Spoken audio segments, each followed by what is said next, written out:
Welcome back to my channel. If you are new video please subscribe my channel for more videos. आज हम बात कर रहे हैं ऑर्डर 10 सिविल प्रोसीजर कोड की, जो कि बात करता है examination of parties by the court. तो examination of parties by the court क्या है? पहले हमने ऑर्डर 9 में समझा कि कोर्ट में जो पार्टीज हैं, वादी या प्रतिवादी, कोर्ट में अपेयर होंगे, अगर नहीं होती तो उसके क्या रिजल्ट होंगे। ऑर्डर 10 में है कि अपेयर हो गए कोर्ट में, अब कोर्ट क्या है, उसकी एग्जामिनेशन करेगा पार्टीज की। तो इसके बारे में ऑर्डर 10 बताता है। तो इसके सारे रूल्स को 1 बाय 1 समझेंगे। तो रूल 1 कहता है कि यह निश्चित करना कि अभिवचनों में से जो अभिकथन किए गए हैं, जो उन्होंने फैक्ट्स लिखे हैं उस प्लेंट में या रिटन स्टेटमेंट में, तो वह कितने जो पक्षकार हैं उनको स्वीकार्य है और कितने वह डिनाइड करते हैं, यानी कि मना करते हैं, प्रत्याख्यात करते हैं। न्यायालय हर एक पक्षकार से या उसके प्लीडर से, पक्षकार से या उसके एडवोकेट से बात की प्रथम सुनवाई पे, फर्स्ट हियरिंग पे, यह अभिनिश्चित करेगा कि क्या वे तथ्य के उन अभिवचनों को, जो फैक्ट्स लिखे गए हैं उस प्लेंट में या रिटन स्टेटमेंट में, उनको स्वीकार करता है या नहीं करता है। और उसके ऊपर अगर वह स्वीकार करता है, कितने को करता है और कितने को नहीं करता है, डिनाइड करता है, उसको वह कोर्ट लेखबद्ध करेगी, अपने रिकॉर्ड में रखेगी। रूल 1A कहता है कि वैकल्पिक विवाद समाधान के एक तरीके का विकल्प देने की न्यायालय की शक्ति का निर्देश देगा कि जो पार्टीज हैं वे बाहर, कोर्ट के बाहर क्या है, समझौता कर ले, जो सेक्शन 89 का सब रूल 1 में जो है बताया गया है, जो कि वैकल्पिक विवाद का समझौता, यानी कि आपस में समझौता करके उस केस को डिसाइड कर लें कोर्ट के बाहर। अगर वह क्या है, अगर वह राजी हो जाती है पार्टी, तो उस केस में वह उसकी डेट देगा कि इस डेट पे आप इस जो प्राधिकरण है इसके समक्ष क्या है कोर्ट अपेयर हो। और अगर आपका आपस में समझौता हो जाता है, वो आपका बीच में बातचीत कराएगा। अगर आपका समझौता हो जाता है तो उस केस में वो केस कोर्ट है समझौते के आधार पर डिसाइड करके उसे खत्म कर देगी। नेक्स्ट आता है सुलह मंच या प्राधिकरण के समक्ष उपसंजात होना। अगर बाई चांस क्या है, उस प्राधिकरण या पे क्या है, कोर्ट जो पक्षकार हैं वो समझौता नहीं कर पाए हैं, वहां जहां कोई बात नियम 1 का के अधीन निर्दिष्ट किया गया है, वह पक्षकार बात की सुलह के लिए ऐसे मंच या प्राधिकरण के समक्ष उपसंजात होगा। तो वह क्या, सुलह मंच में उस डेट को जो कोर्ट देगी उसको क्या है, दोनों पक्षकार आएंगे और आपस में बातचीत करेंगे। कोई रिजल्ट निकलता है तो उसकी रिपोर्ट कोर्ट को दी जाएगी। नेक्स्ट आते हैं कि सुलह के प्रयासों के असफल होने के परिणाम स्वरूप न्यायालय के समक्ष उपसंजात होना। कि सुलह के जो काम किया गया था, प्रयास किए गए थे, उसमें क्या है, दोनों पार्टी आपस में सहमत नहीं हुई, तो उस केस में कोर्ट आगे का ट्रायल अपना स्टार्ट करेगा और जो भी उनके हित में है तो वह आगे प्रोसीडिंग्स करेगा और उसके लिए डेट देगा। नेक्स्ट आते हैं रूल 2। रूल 2 कहता है ऑर्डर 10 का पक्षकारों की या पक्षकारों के साथी की मौखिक परीक्षा। न्यायालय की बात की प्रथम सुनवाई में पक्षकारों में से ऐसे पक्षकारों की जो न्यायालय में स्वयं अपेयर हैं या उपस्थित हैं, बाद में विवादग्रस्त वादों की विशदीकरण की दृष्टि से मौखिक परीक्षा करेगा और जो वह ठीक समझे, यानी कोर्ट में अपेयर हो सकती है पार्टी, तो उस पार्टी की क्या है, मौखिक रूप से क्या है, उससे सवाल जवाब करेगा। बात से संबंधित किन्हीं तात्विक प्रश्नों के उत्तर देने में समर्थ ऐसे व्यक्ति की जो न्यायालय के स्वयं उपसंजात या उपस्थित पक्षकार या प्लीडर के साथ है, मौखिक परीक्षा कर सकेगा।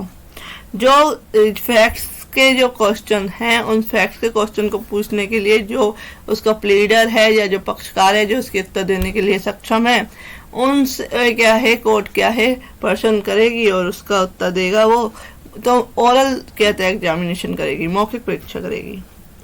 नेक्स्ट कहते हैं सब रूल 2 कहता है और रूल 2 का कि न्यायालय किसी पश्चातवर्ती सुनवाई में न्यायालय में स्वयं उपसंजात या उपस्थित पक्षकार की या बात से संबंधित किसी तात्विक प्रश्नों के उत्तर देने में समर्थ ऐसे किसी व्यक्ति की जो ऐसे पक्षकार या उसके प्लीडर के साथ है, मौखिक परीक्षा कर सकेगा।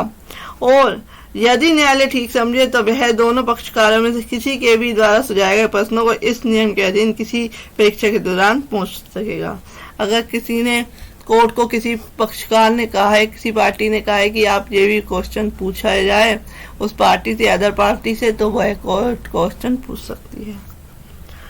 नेक्स्ट आते हैं रूल 3। रूल 3 कहता है कि परीक्षा का साल लिखा जाएगा। जो एग्जामिनेशन की गई है कोर्ट के द्वारा, न्यायाधीश के द्वारा, उसको क्या है, रिकॉर्ड में रखा जाएगा और उसको लिखा जाएगा कि क्या क्या जो एग्जामिनेशन है, जो ओरल की गई है, वो क्या की गई। नेक्स्ट आते हैं रूल 4। रूल 4 कहता है कि उत्तर देने से प्लीडर के इनकार करने पर या उत्तर देने से उनकी असमर्थता का परिणाम क्या होगा। कि जो कोर्ट ने क्वेश्चन पूछे उसमें क्या प्लीडर मना करता है या उसका जो पार्टी है वो इनकार करता है उसका उत्तर देने में, तो क्या परिणाम होगा। जहां प्लीडर द्वारा कोर्ट में अपेयर होने वाले पक्षकार का प्लीडर या प्लीडर के साथ ऐसा व्यक्ति है जो नियम 2 के अधीन है और बाद में संबंधित किसी ऐसे तात्विक प्रश्न का उत्तर देने से इनकार करता है या असमर्थ है, जिसके बारे में न्यायालय की राय है कि उसका उत्तर उस पक्षकार को देना चाहिए जिसका वह प्रतिनिधित्व करता है, और यह संभव है कि यदि स्वयं पक्षकार से परिपत्र किया जाए तो वह उसका उत्तर देने में समर्थ होगा, तो न्यायालय बात की सुनवाई ऐसे दिन के लिए जो पहली सुनवाई की तारीख से 7 दिन के पश्चात करना हो मुलतवी कर देगा और निर्देश देगा कि ऐसा पक्षकार उस दिन स्वयं उपसंजात हो। यानी कि जो इसने केस दाखिल किया है वह कोर्ट में अपेयर नहीं हुआ, कोई ऐसा पक्षकार अपेयर हुआ है जो कि उन प्रश्नों का उत्तर देने के लिए है, लेकिन जब कोर्ट ने उससे क्वेश्चन पूछे तो उसने मना कर दिया या वह असमर्थ है क्वेश्चन का आंसर देने में, तो उस केस में क्या है, कोर्ट 7 दिन के लिए क्या है, उस डेट को 7 दिन आगे की देगी और कोर्ट में उस पक्षकार को जिसने केस किया उसको स्वयं कोर्ट में उपस्थित होने के लिए निर्देश देगी। यदि ऐसे नियत दिन पर ऐसा पक्षकार विधि पूर्ण प्रति हेतु के बिना स्वयं उपसंजात होने में असफल रहता है तो न्यायालय उसके विरुद्ध निर्णय सुनाएगा और बात के संबंध में ऐसे आदेश कर सकेगा जो वह ठीक समझे। तो अगर वह नहीं अपियर होता है तो कोर्ट उस केस को डिसाइड करेगी और आगे का जो भी ऑर्डर से ठीक लगता है वह करेगी। ये है ऑर्डर 10 में। ऑर्डर 10 में से 4 रूल्स हैं, बहुत छोटा ऑर्डर है लेकिन यह है यूजफुल है, काफ़ी यूजफुल है। तो फ्रेंड, ऐसे ही अपडेट्स के लिए और ऐसे ही वीडियोज के लिए please subscribe my channel. Next video में बताऊंगी order 11। If you like my video, thank you for watching this video. Welcome back to my channel. If you're new here, please subscribe my channel for more videos. आज हम बात कर रहे हैं order 12। Order 12 civil procedure code का, जो कि बात करता है एडमिशन स्वीकृतियों से मामले की स्वीकृति की सूचना, यानी कि रूल 1 बताता है कि notice of admission of case, बात का कोई भी पक्षकार, जो केस करने वाला जो केस है उसमें कोई भी पक्षकार लिखित वचन द्वारा या अपना लिखित रूप से सूचना दे सकेगा कि वह किसी अन्य पक्षकार के पूरे मामले को या उसके किसी भाग की सत्यता को स्वीकार करता है। यानी कोई भी पक्षकार जो उस केस से रिलेटेड है, दोनों में से कोई भी क्या है, रिटन में कह सकता है कोर्ट को कि वह जो मामला है, जो केस किया गया है, उसकी जो मामले के तथ्य हैं उसको वह स्वीकार करता है। रूल 2 कहता है कि दस्तावेजों की स्वीकृतियों की सूचना, दोनों पक्षकारों में से कोई दूसरे पक्षकार से यह अपेक्षा कर सकेगा कि वह किसी दस्तावेज को सभी न्यायसंगत अपवादों को छोड़कर सूचना की तामील की तारीख से 7 दिन के भीतर स्वीकार कर ले और ऐसी सूचना के पश्चात 7 दिन की जगह है 15 दिन के भीतर स्वीकार कर ले और ऐसी सूचना के पश्चात स्वीकृत किए गए या इनकार या अपेक्षा की दशा में जब तक कि न्यायालय अन्यथा निर्देश ना करे, किसी भी दस्तावेज को साबित करने के खर्चे किसी ऐसी उपेक्षा या इनकार करने वाले पक्षकार द्वारा दिए जाएंगे, चाहे बात का परिणाम कुछ भी हो। यानी कि जो इनकार कर रहा है या उसकी अपेक्षा कर रहा है उसके द्वारा खर्चे दिए जाएंगे, और जब तक कि ऐसी सूचना नहीं दी गई हो कि किसी दस्तावेज को साबित करने का कोई भी खर्च केवल तभी क्या है अप्लाई होगा, अनुज्ञात किया जाएगा, जब ऐसी सूचना ना देने वाले न्यायालय की राय में व्यय की बचत है। ये कहता है रूल 1। रूल 2 कहता है, रूल 2A कहता है कि यदि दस्तावेजों की स्वीकृति के लिए सूचना की तामील के पश्चात इससे इनकार नहीं किया जाता है तो उसे स्वीकृत समझा जाएगा। ऐसी हर दस्तावेज जिसको स्वीकार करने की मांग पक्षकार से की जाती है, उस पक्षकार द्वारा अभिवचन में या दस्तावेजों की स्वीकृति की सूचना के अपने उत्तर में विनिर्दिष्ट या आवश्यक विवक्षा से प्रत्याख्यान नहीं किया जाता है। यानी कि जो पक्षकार है उसने उस डॉक्यूमेंट्स को क्या है स्वीकार यानी कि स्वीकार भी नहीं किया है, डिनाई भी नहीं किया है, तो उस केस में उसको क्या है स्वीकृत माना जाएगा। यानी कि जो भी डॉक्यूमेंट्स जो दिए गए हैं और उसकी स्वीकृति की सूचना की तामील के पश्चात उसको सूचना हो गई है कि ये डॉक्यूमेंट्स इस केस में लगे हैं, उसके पश्चात भी वह उसको ना स्वीकृत करता है ना डिनाइड करता है, तो उस केस में उसे क्या स्वीकृत समझा जाएगा। परंतु न्यायालय स्वैच्छिकानुसार या लेखबद्ध किए गए जाने कारणों में उपेक्षा कर सकेगा कि इस प्रकार स्वीकृत कोई दस्तावेज ऐसी स्वीकृति से भिन्न रूप से साबित किए जाए, जिसे साबित किया जाए ऐसा ऑर्डर कर सकता है। जहां पक्षकार दस्तावेजों की स्वीकृति की सूचना की तामील अपने पर किए जाने के पश्चात किसी दस्तावेज को स्वीकार करने में अयुक्तियुक्त रूप से अपेक्षा करता है या इनकार करता है, वहां न्यायालय उसे दूसरे पक्षकार को प्रतिज्ञा के रूप में खर्चा देने का निर्देश दे सकेगा।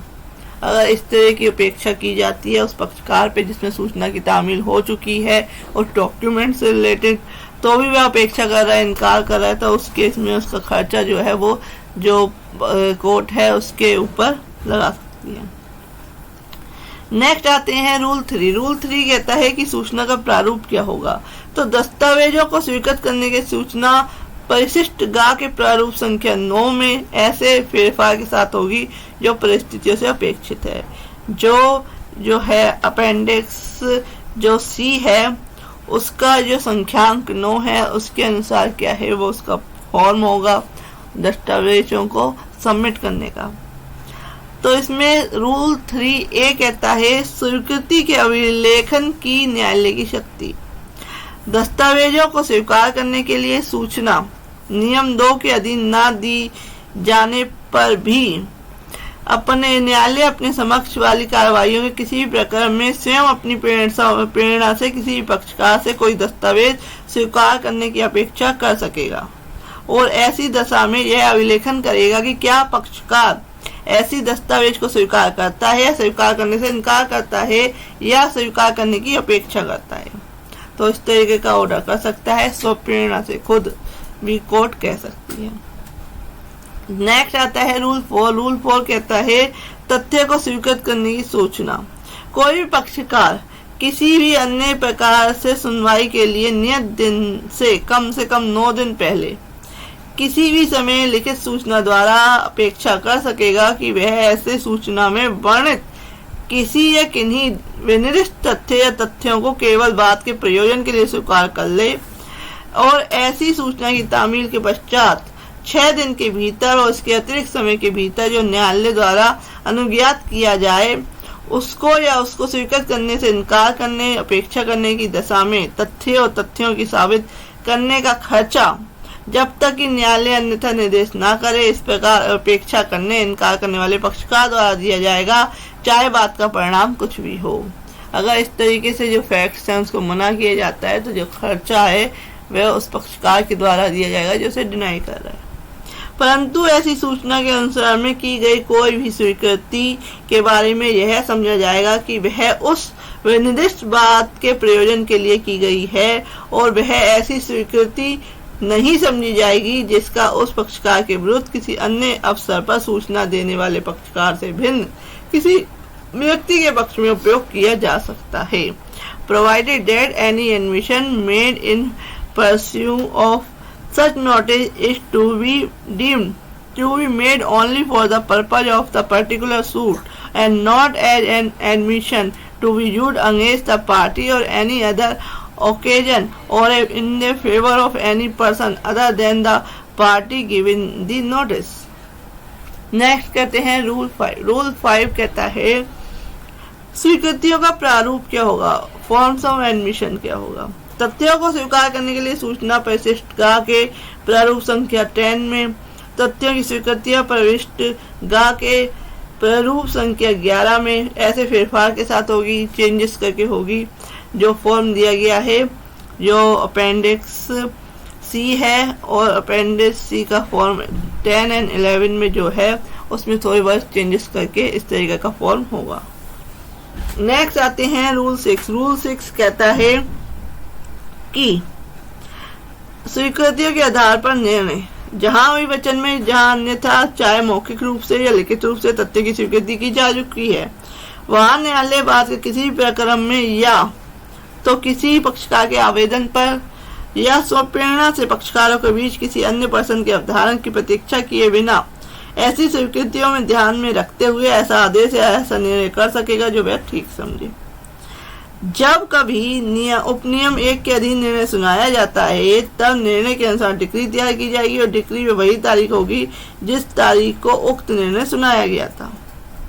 जजमेंट और एडमिशन में जो है वह admission of fact has been made either in the pleading or otherwise, whether orally and written. The court may at any stage of the suit, either or the application of any party or of its own motion and without waiting for the determination of any other question between the parties, make such order to give such judgment as it may think fit, having regard to such admissions.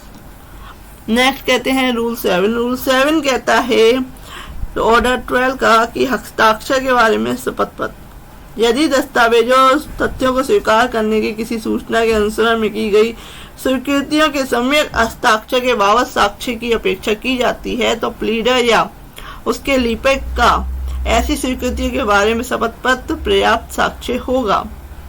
यानी कि जो affidavit of signature, an affidavit of the pleader on his color of the due signature of any admission made in pursuit of any notice to admit documents and facts shall be sufficient evidence of such admission if evidence thereof is required। यानी कि पर्याप्त साक्ष्य होगा। Next है और rule 8। Rule 8 कहता है दस्तावेजों को पेश करने के लिए सूचना, दस्तावेजों को पेश करने के लिए सूचना परिशिष्ट गा के प्रारूप संख्या 12 में ऐसे फेरफार के साथ होगी जो परिस्थितियों में अपेक्षित हो। पेश करने के लिए किसी सूचना की तामील के बारे में उस समय के बारे में जब उसकी तामील की गई थी, प्लीडर या उसके लिपिक का शपथ पत्र उसे पेश करने की सूचना के कॉपी के सहित सभी दशाओं में सूचना की तामील के बारे में और उस समय के बारे में जब उसकी तामील की गई थी पर्याप्त होगा। तो यानी कि जो सूचना है दस्तावेजों को पेश करने की वह है क्या है, उसे जो परिशिष्ट गा है अपेंडिक्स 12 है उसका अपेंडिक्स सी का संख्या 12 फॉर्म नंबर 12 में जो उसका है उसके चेंजेस करके इस तरीके से उसको सूचना दी जाएगी। नेक्स्ट आते हैं रूल 9। रूल 9 कहता है और ये लास्ट रूल है ऑर्डर 12 का, जो कि कहता है कि खर्चे के बारे में, कॉस्ट के बारे में कहता है if a cost to admit and produce specific document which are not necessary, the cost occasioned thereby shall be borne by the party given such notice। यदि स्वीकृति और पेश करने की सूचना ऐसे दस्तावेजों को विनिर्दिष्ट करती है जो आवश्यक नहीं है तो उसके कारण हुए खर्चे ऐसी सूचना देने वाले पक्षकार द्वारा वहन किए जाएंगे। तो ये बताया गया है कि कॉस्ट कौन देगा, तो रूल 9 में बताया गया और लास्ट रूल था। तो आज कंप्लीट हुआ order 12। If you like my video, next video में order 13। Thank you for watching this. Welcome back to my channel. If you are new here please subscribe my channel for more videos. आज हम बात कर रहे हैं order 13 civil procedure code की, जो कि बात करता है production, impounding and return of documents. बड़ा इंपॉर्टेंट सेक्शन है ऑर्डर 13 क्योंकि इससे ही क्या है कोई डॉक्यूमेंट्स कोर्ट में पेश किया जाता है। तो दस्तावेजों को पेश किया जाना, परिरुद्ध किया जाना और लौटाया जाना, इसके बारे में बात करता है ऑर्डर 13। जो डॉक्यूमेंट्स है उसके आधार पर कोई केस है वो जीता जाता है, लड़ा जाता है, क्योंकि आप जो डॉक्यूमेंट्स दिखाते हैं उस पर डिपेंड करता है कोई केस। तो बात करते हैं ऑर्डर 13 के रूल की। तो रूल 1 कहता है कि मूल दस्तावेजों का विवादकों के स्थिरीकरण के समय या उसके पूर्व पेश किया जाना। Original document to be produce at and before the settlement of issue. जब किसी केस में विवादक यानी कि जो इशू है वो फ्रेम कर दिए जाते हैं कोर्ट के द्वारा, उसके बाद आपके डॉक्यूमेंट्स पेश नहीं करना, आपने उससे पहले उसको कोर्ट में पेश करना है मूल दस्तावेजों को। पक्षकार या उसके प्लीडर मूल सभी दस्तावेज, साक्ष्य जहां उनकी कॉपियां बात पत्र या लिखित कथन के साथ फाइल की गई हैं, विवादकों के स्थिरीकरण के समय या उसके पूर्व पेश करेगा। यानी कि उसकी जो कॉपी है वह है विवादकों इशू के फ्रेम होने से पहले, कोर्ट के द्वारा किसी केस में इशू से ही कोई केस डिसाइड होता है तो उससे पहले क्या है पेश करेगा। नेक्स्ट कहते हैं न्यायालय इस प्रकार पेश की गई दस्तावेजों को ले लेगा, परंतु यह जब तक कि उसके साथ ऐसे प्रारूप में तैयार की गई एक सही सूची हो जो उच्च न्यायालय में निर्दिष्ट किया गया हो। यानी कि जो डॉक्यूमेंट्स आप कोर्ट को दे रहे हैं उसकी एक सूची बना के, लिस्ट बना के आप प्रॉपर लिख के उसको फिर आप कोर्ट में फाइल करेंगे। नेक्स्ट कहता है उपनियम 1 की किसी की बात ऐसे दस्तावेजों को लागू नहीं होगी जो दूसरे पक्षकार के साक्ष्यों की प्रतिप्रेक्षा के लिए पेश किए गए हैं या किसी साक्षी को केवल उसकी स्मृति ताजा करने के लिए दिए गए हैं। तो इस पे ये डॉक्यूमेंट्स वाली जो बात है वो अप्लाई नहीं होगी। नेक्स्ट कहते हैं कि जो रूल 2 है इसका ऑर्डर 13 का वो रिपील हो चुका है, निरस्त कर दिया गया है। नेक्स्ट आते हैं रूल 3। रूल 3 कहते हैं विसंगत या अग्राही जो दस्तावेजों का नामंजूर किया जाना, rejection of irrelevant and inadmissible documents. न्यायालय बात के किसी भी प्रकरण में any state of the suit ऐसे किसी भी दस्तावेज को जिसे वह विसंगत या अन्यथा आग्रह समझता है, उसे वह लगता है डॉक्यूमेंट सही नहीं है या वह केस को खराब करेगा, ऐसे नामंजूर के आधारों को अविलिखित करके उसे नामंजूर कर देगा। तो उसके रीजंस लिख के उसको मना कर देगा कि ये डॉक्यूमेंट्स क्या है केस में नहीं लग सकते। नेक्स्ट आते हैं रूल 4। रूल 4 कहता है endorsement on documents admitted in evidence. साक्ष्य में गृहीत दस्तावेजों पर प्रश्नांकन। ठीक आगामी उपनियम के उपबंधों के अधीन रहते हुए हर ऐसी दस्तावेज पर जो बाद में साक्ष्य के रूप में ली गई है निम्नलिखित प्रविष्टियां प्रस्तांकित की जाएंगी, अर्थात the number and title of the suit, बात का संख्यांक एंड शीर्षक, the name of the person producing the document, दस्तावेज को पेश करने वाले व्यक्ति का नाम, वह तारीख जिसको वह पेश की गई थी, the date on which it is produced and उसके इस प्रकार ग्रहण किए जाने चुकने का कथन, a statement of its having been so admitted, और प्रस्तांकन न्यायाधीश द्वारा हस्ताक्षरित और हस्ताक्षरित किया जाएगा और वह क्या है जज के द्वारा सिग्नेचर किया जाएगा। नेक्स्ट आते हैं ऑर्डर रूल 4 का सब रूल 2 कहता है जहां इस प्रकार गृहीत दस्तावेज किसी वही लेखा या अभिलेख में की प्रविष्टि है और ठीक आगामी नियम के अधीन मूल कॉपी के स्थान में उसकी एक कॉपी रखी गई है, वहां पूर्वोक्त विशिष्टियों का प्रस्तांकन उस प्रति पर किया जाएगा, उस कॉपी पर किया जाएगा और जिस पर प्रस्तांकन न्यायाधीश द्वारा हस्ताक्षर किए जाएंगे। यानी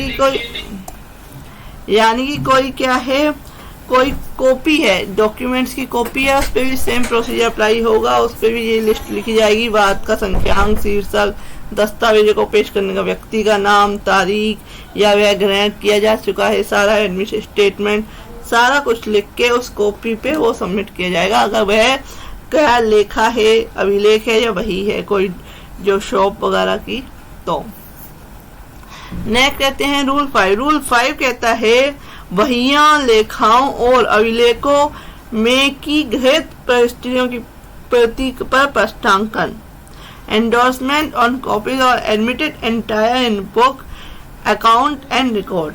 वहां तक के सिवाय जहां तक की बैंकर वही साक्ष्य अधिनियम 1891 द्वारा अन्यथा बंधित है उस दशा में जिसमें बात के साक्ष्य में ग्रहित दस्तावेज डाक वही या दुकान वही या अन्य लेखा की जो चालू उपयोग में रहता है प्रविष्टि है, वह पक्षकार उसकी ओर से वह वही या लेखा पेश किया गया है उस प्रविष्टि की कॉपी दे सकेगा।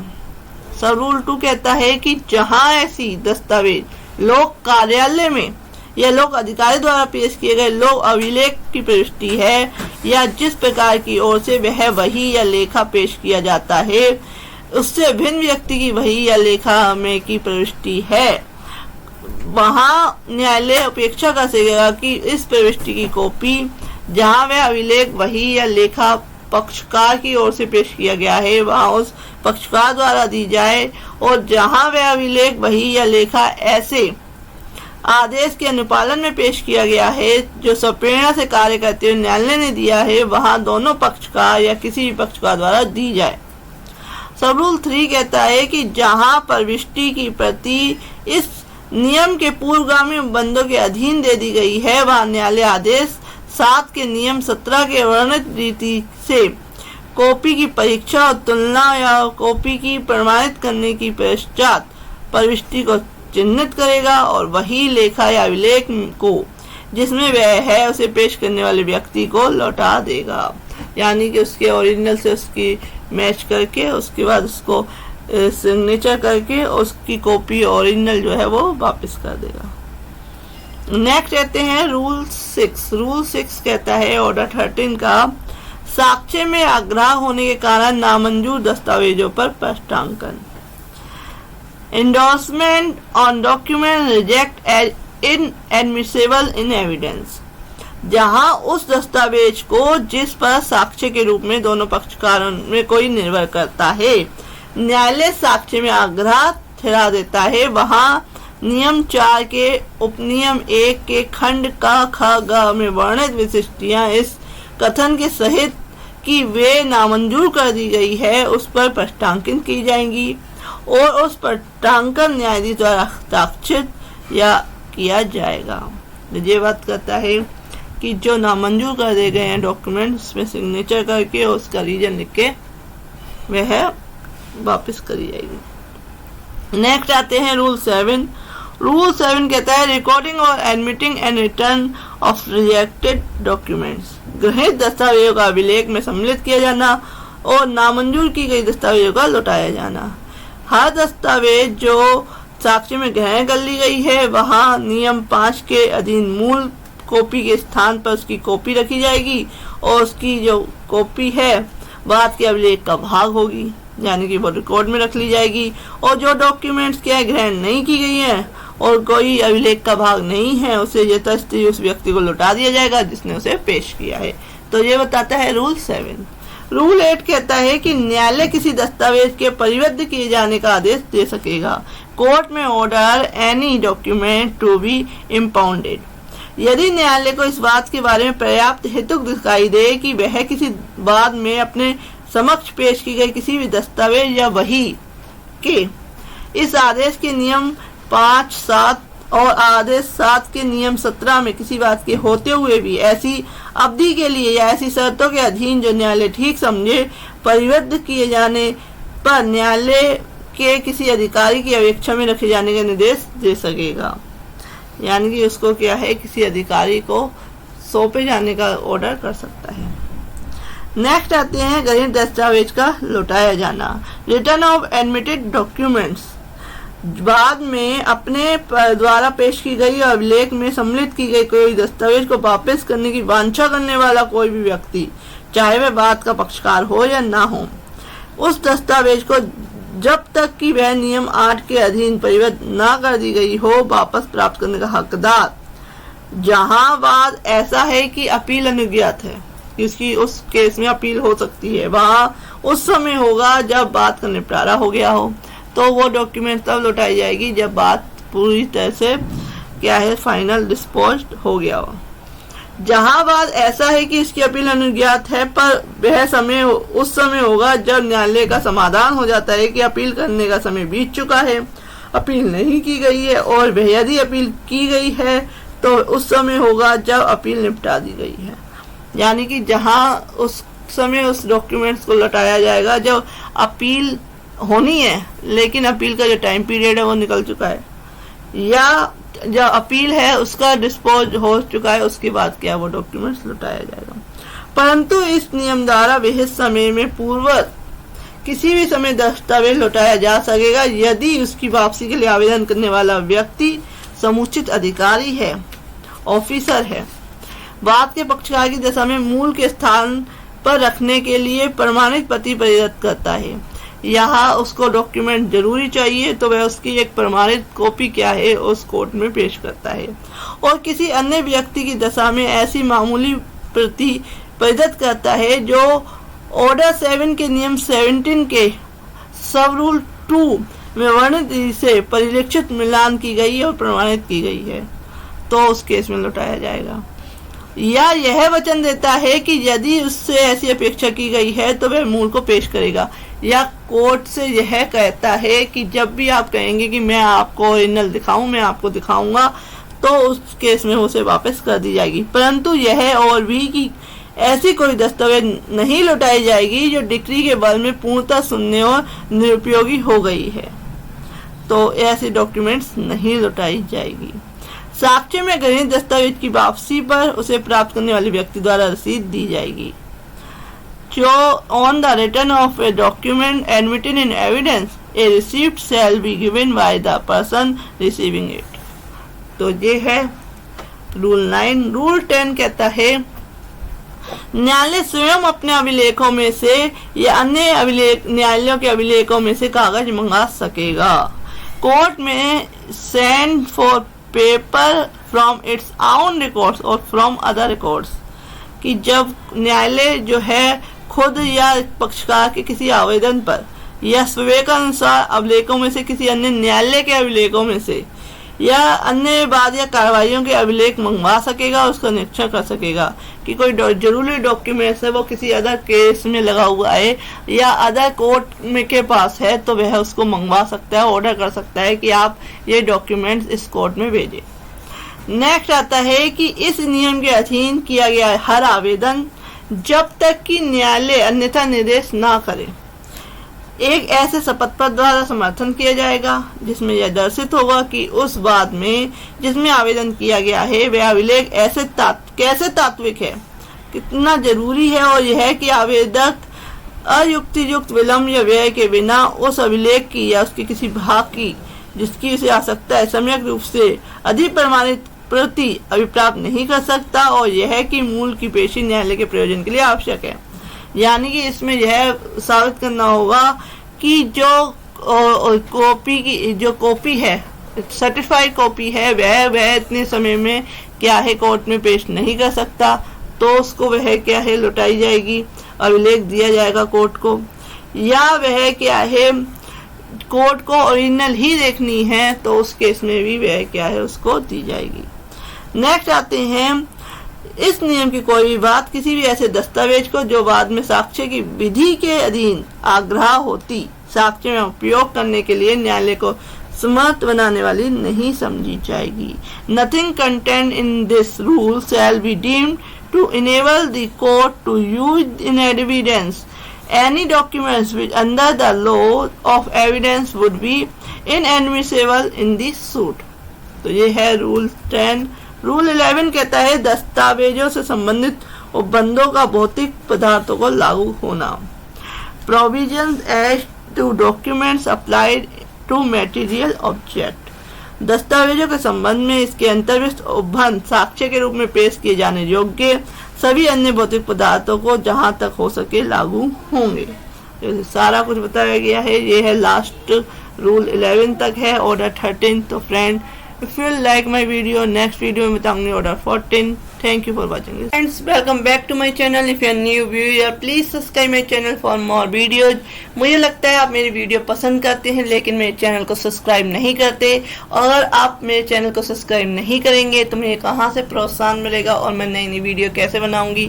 तो please subscribe my channel for more videos. तो आज हम बात कर रहे हैं ऑर्डर 14 सिविल प्रोसीजर कोड की, सिविल प्रक्रिया संहिता की, जो की बात करता है settlement of issue and determination of suit on issue of law and on issue agreed upon. It means कि विवादकों के स्थिरीकरण, विवादक कौन क्या होते हैं। जब भी कोई केस कोर्ट में दाखिल किया जाता है, उस केस को दाखिल करते बाद जो है कोर्ट उस पर डिसाइड करती है कि इस केस में कौन कौन से इशू हैं, कौन कौन से विवादक हैं, और उसी पे कोर्ट क्या है जजमेंट देती है। पहले वह इशू डिसाइड करती है कि इस केस में, इस विवाद में क्या है, कौन कौन से इशू हैं, उसकी लिस्ट बनाती है कि कौन सी पार्टी को किस चीज से क्या आपत्ति है, और उसके बाद वह उस पर डिसीजन देती है। जो भी जजमेंट आता है वो इशू पे 1 बाय 1 इशू को उसे डिटरमाइन किया जाता है, उसको समझाया जाता है कि इस इशू पे क्या डिसीजन आया। तो फ्रेंड्स स्टार्ट करते हैं। तो विवादकों का स्थिरीकरण और विधि विवादकों के आधार पर या उन विवादकों के आधार पर जिन पर रजामंदी हो गई है, बात का अवधारण। तो रूल 1 कहता है इसका विवादकों की विवेचना कैसे की जाएगी, फ्रेमिंग ऑफ इश्यू कैसे होगा। Issue arise when a material preposition of fact and law is framed by the one party and denied by other party. यानी कि जब विवादक तब पैदा होते हैं, इश्यू तब पैदा होते हैं जबकि तथ्य और विधि के कोई तात्विक प्रतिपादना एक पक्षकार द्वारा प्रतिज्ञात, यानी कि एक एक्सेप्ट कर रहा है और दूसरा डिनाइड करता है, तो वो क्या होता है, एक इश्यू पैदा होता है। एक पक्षकार के द्वारा उसे स्वीकार किया जाता है और दूसरे पक्षकार के द्वारा उसे मना किया जाता है, डिनाइड किया जाता है। तो ऐसे क्या है, विवादक पैदा होते हैं, इश्यू पैदा होते हैं। तात्विक परिपादनाएं विधि और तथ्य की वे परिपादनाएं हैं जिन्हें वाद लाने का अपना अधिकार दर्शित करने के लिए वादी को अभिलिखित करना होगा और अपनी प्रतीक्षा व्यतीत करने के लिए प्रतिवादी को अभिलिखित करना होगा। It means material proposition are those proposition of law and fact which a plaintiff must allege in order show a right to sue and defendant must allege in order to constitute his defense। यानी कि अगर वादी की तरफ से क्या है, वह अपने वाद लाने के अधिकार को दर्शाता है उस इश्यू को दिखाकर, और जो डिफेंडेंट है, प्रतिवादी है, वह क्या करता है, वह अपनी प्रतिरक्षा के लिए उस क्या तथ्य को, उस परिपादना को दिखाता है, दर्शाता है कि ये मेरे इशू हैं। तो इस तरीके से दोनों अपने अपने इशू बताते हैं कि इस केस में मेरा ये इशू है और दूसरा कहता है मेरा ये इशू है। तो इस तरीके से इशू बनते हैं। सब रूल 3 कहता है कि एक पक्षकार द्वारा प्रतिज्ञात, दूसरे पक्षकार द्वारा प्रत्याख्यात। एक पक्षकार के द्वारा क्या है, जो फैक्ट्स हैं, जो विधि के प्रश्न हैं, उसको बताया जाता है, रखा जाता है, और दूसरे द्वारा उसे मना कर दिया जाता है। तो हर एक तात्विक परिवादना एक सुभिन्न विवादक का विषय होगी। तो इस तरीके से अलग अलग एक इश्यू क्या है तैयार किए जाएंगे, लिस्ट तैयार की जाएगी। ये फॉर एग्जांपल मान लीजिए ए ने बी की प्रॉपर्टी पर क्या है कब्जा किया। तो जो ए का है कि बी ने क्या है, ए पहला इश्यू क्या आया कि ए ने क्या है बी की प्रॉपर्टी पर कब्जा किया है, ये एक इश्यू है। वह कितने टाइम से उस प्रॉपर्टी पे कब्जा किया हुआ है, ये एक इशू है। और जो बी है वो कहेगा कि नहीं मेरी जमीन मेरी है, तो ये भी एक इशू है। तो इस तरीके से इशू डिसाइड होते हैं। तो विवादक 2 किस्म के होते हैं। Issue are of 2 kinds, issue of facts तथ्य विवादक और विधि के विवादक। तो 2 तरह के क्या होते हैं, इशू होते हैं। सब रूल 5 कहता है कि न्यायालयवाद की प्रथम सुनवाई में बात पत्र को और यदि कोई लिखित कथन हो तो उसे पढ़ने के पश्चात और ऑर्डर 10 के रूल 2 के अधीन परीक्षा करने के पश्चात, एग्जामिनेशन करने के बाद, ऑर्डर 10 में एग्जामिनेशन ऑफ पार्टीज बताया है, उसके पश्चात या पक्षकारों या उनके प्लीडरों की सुनवाई करने के पश्चात क्या है, यह निश्चित करेगा, यह निर्णय लेगा कि तथ्य की और विधि की किन तात्विक परिपालनाओं के बारे में पक्षकारों में मतभेद है। इट मीन उसके बाद वो डिसाइड करेगा कि कौन कौन से जो हैं उन दोनों पार्टियों में इशू हैं, कौन सी चीज पे विवाद चल रहा है, और तब वह उन विवादों की विरचना और अभिलेखन करने के लिए अग्रसर होगा और जिनके बारे में यह प्रतीत होता है कि मामले का ठीक निश्चय उन पर निर्भर करता है। यानी कि इन इश्यू को डिसाइड करने से क्या है, वो केस क्या है जो है उसका निश्चय हो जाएगा, उसका निर्णय हो जाएगा। तो उस केस में कोर्ट क्या है, एग्जामिनेशन करने के बाद या उसके एडवोकेट्स को सुनने के बाद वह इशू डिसाइड करती है कोर्ट कि कौन कौन से इशू पे इन दोनों पार्टियों में मतभेद है। सो रूल 6 कहता है कि इस नियम की कोई भी बात न्यायालय की से यह अपेक्षा नहीं करती कि वह उस दशा में विवादक विरचित या अभिलिखित करे जब प्रतिवादी बात की पहली सुनवाई में कोई प्रतीक्षा नहीं करता। यानी कि जब ये जो बात है कि कोर्ट तब तक इश्यू डिसाइड नहीं करेगी जब तक जो डिफेंडेंट है उसने अपना डिफेंस क्या है अपना नहीं रखा हो। नेक्स्ट आते हैं रूल 2। रूल 2 क्या कहता है? रूल 2 कहता है कि न्यायालय द्वारा सभी विवादों पर निर्णय सुनाया जाना। Court to pronounce judgment on all issue. मैंने आपको पहले ही बताया वीडियो के कि जो केस डिसाइड होता है वो इशू पे डिसाइड होता है और कोर्ट को जो जजमेंट देना होता है वो प्रत्येक जो इशू उसने डिसाइड किया होता है। जैसे कि एक केस में 10 इशू हैं तो 10 इशू पे उसे जजमेंट देना होता है। तो इसमें रूल 2 में यही बात लिखी हुई है कि इस बात के होते हुए भी कि बात का निपटारा प्रारंभिक विवाद पर किया जा सकेगा कि जो पहला वाला इशू है उसको डिसाइड करके ही कोर्ट केस का जजमेंट कर सकती है, लेकिन न्यायालय उपनियम 2 के उपबंधों के अधीन रहते हुए सभी विवादों पर निर्णय सुनाएगा। तो कोर्ट क्या है, nothing notwithstanding that a case may be disposed of on a preliminary issue, the court shall, subject to the provisions of sub rule 2, pronounce judgment on all issue।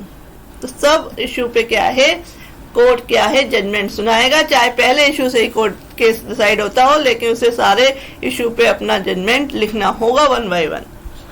Next आते हैं जहां विधि विवादक और तथ्य विवादक दोनों एक ही बात में पैदा हुए हैं और न्यायालय की यह राय है कि मामले या उसके किसी भाग का निपटारा केवल विधि विवाद के आधार पर किया जा सकता है, वहां वह विवादक न्यायालय की अधिकारता और तत्समय प्रवृत्त किसी अन्य विधि द्वारा वाद के वर्जन से संबंधित है, तो वह पहले उस विवादक का विचारण करेगा और इस प्रयोजन के लिए यदि वह ठीक समझे तो वह अन्य विवादों का निपटारा तब तक के लिए मुलतवी कर देगा जब तक कि उस विवादक का अवधारण ना कर दिया गया हो और उस बात की कार्रवाई उस विवादक के निश्चय के अनुसार कर सकेगा।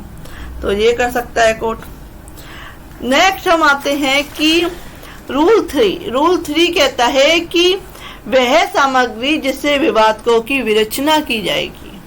तो कौन कौन सी सामग्री ली जाएगी, कौन कौन सी, जैसे कोई रेसिपी बनाने के लिए क्या है सामग्री ली जाती है, ऐसे ही इशू फ्रेम करने के लिए क्या है कोर्ट क्या क्या सामग्री लेगी, क्या क्या मटेरियल्स लेगी, तो इसके बारे में बात करता है rule 3।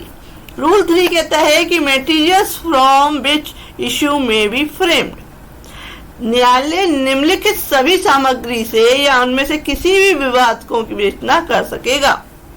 The court may frame the issue from all or any of following materials।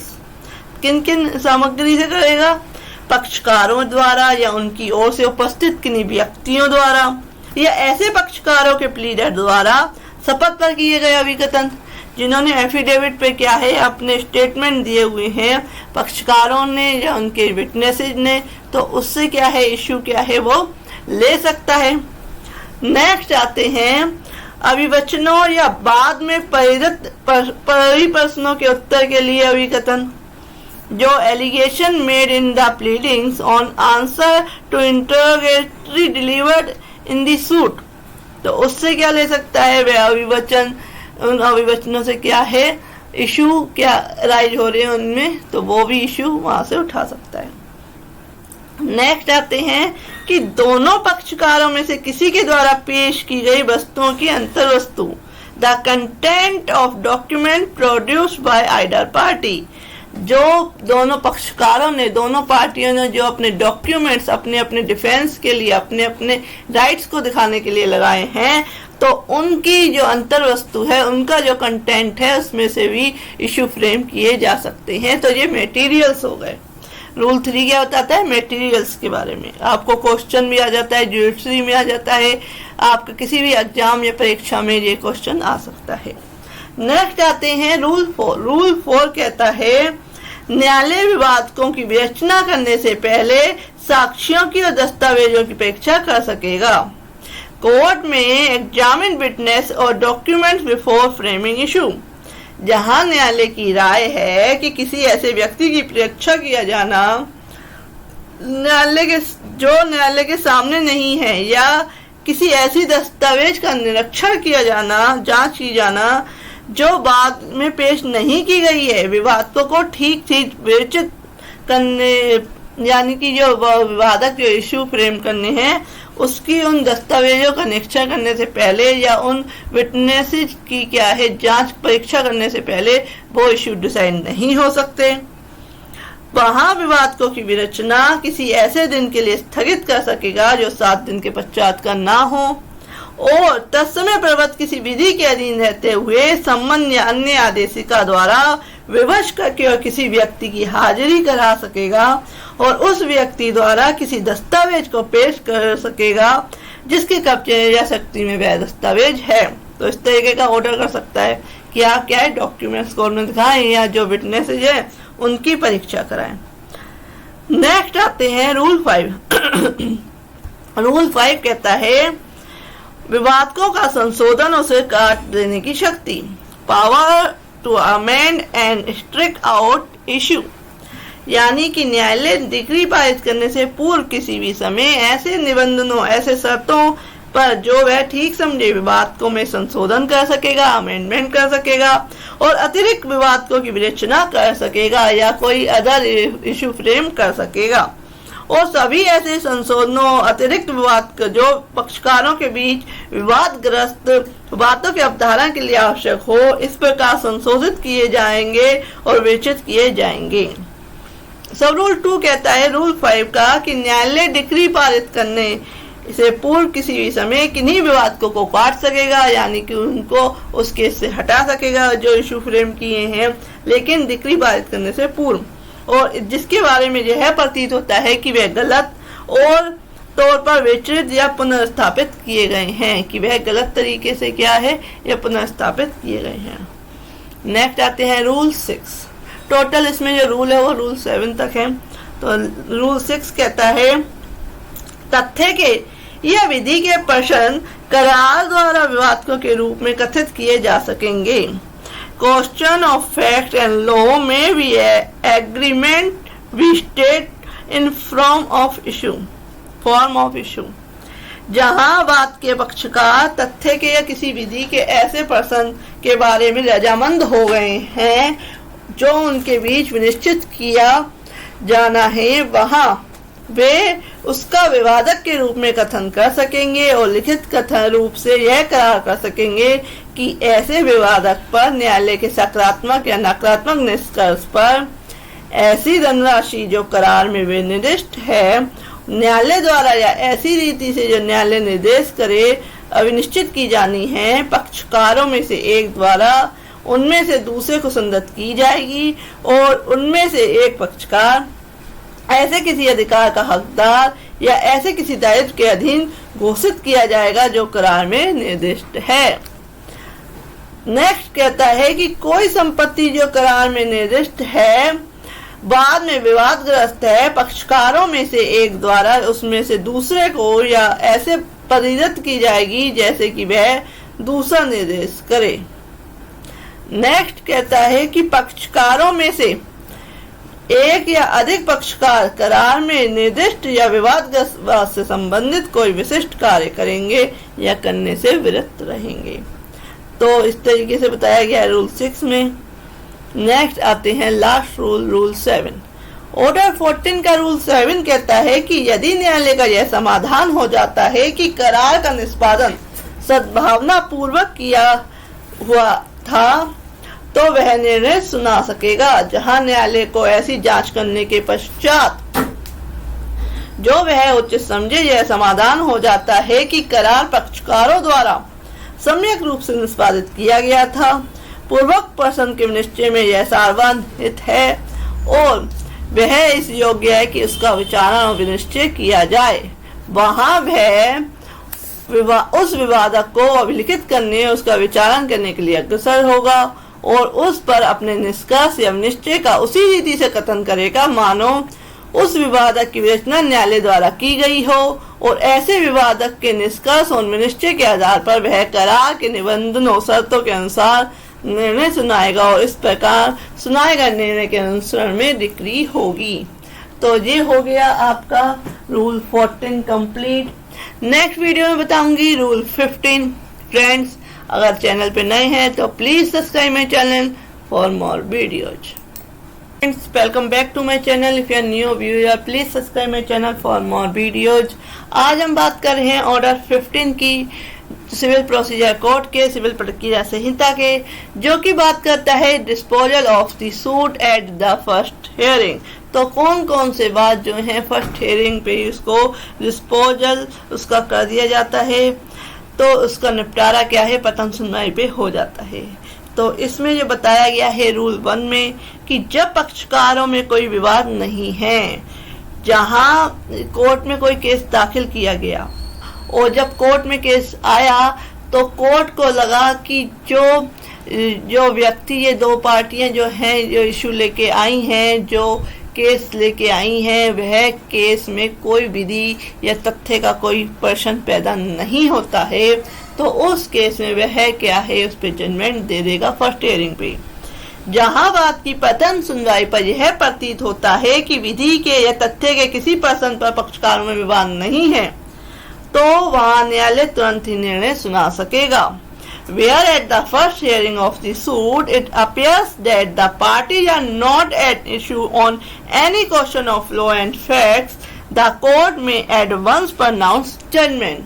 तो कोर्ट को यह है कि वह कोई इशू ही नहीं है विधि और तथ्य का, और जो कोर्ट डिसाइड करती है केस वो क्या है फैक्ट्स पे डिसाइड करती है या क्वेश्चन ऑफ लॉ पे। तो अगर दोनों ही नहीं है तो कोर्ट उस पे फर्स्ट हियरिंग पे ही इसका डिसीजन दे देगी। तो ये होता है फर्स्ट हियरिंग पे। नेक्स्ट आते हैं रूल 2। रूल 2 कहता है कि जब कई प्रतिवादियों में से किसी एक का विवाद नहीं है, one of several defendant not at issue, यानी कि कई प्रतिवादियों के ऊपर क्या है केस किया गया है, उनमें से किसी एक क्या है उससे रिलेटेड ही नहीं है, उस पर क्या है बेफालतू में केस कर दिया गया है, तो वो फर्स्ट हियरिंग पे डिसाइड हो जाएगा। देखते हैं क्या समझते हैं लैंग्वेज क्या है इसकी। जहां एक से अधिक प्रतिवादी हैं और प्रतिवादियों में से किसी एक का विधि या तथ्य के किसी प्रश्न पर विवादी से विवाद नहीं है, वहां न्यायालय ऐसे प्रतिवादी के पक्ष में और उसके विरुद्ध निर्णय तुरंत ही दे सकेगा और बात केवल अन्य प्रतिवादियों के विरुद्ध चलेगा। यानी कि जो एक प्रतिवादी है जिसपे कि उस केस से कोई रिलेटेड ही नहीं है, गलती से उसको डाल दिया गया है उस केस में, तो उस पे फर्स्ट हियरिंग पे ही कोर्ट डिसाइड कर देगी कि इस व्यक्ति का इस केस से कोई लेना देना नहीं है, और अन्य डिफेंडेंट पे वो केस कंटिन्यू रहेगा।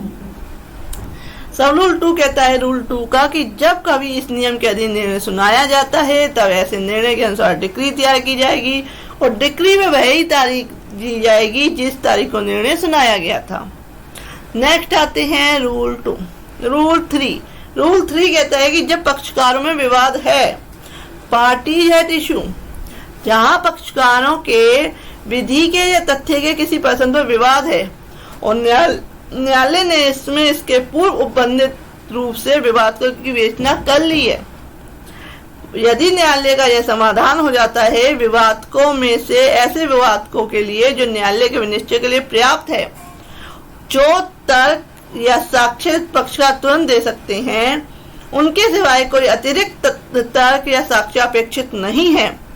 यानी ये केस ऐसा है जिसमें कि विवादक इश्यू पहले ही फ्रेम हो चुके हैं और जो फर्स्ट हियरिंग पे कोर्ट में केस आया तो तुरंत ही जो एविडेंस देखे उस पर तुरंत ही जजमेंट कोर्ट ने कर दिया, और अदर एविडेंस की जरूरत नहीं है तो वैसे केस क्या है तुरंत डिसाइड हो जाते हैं।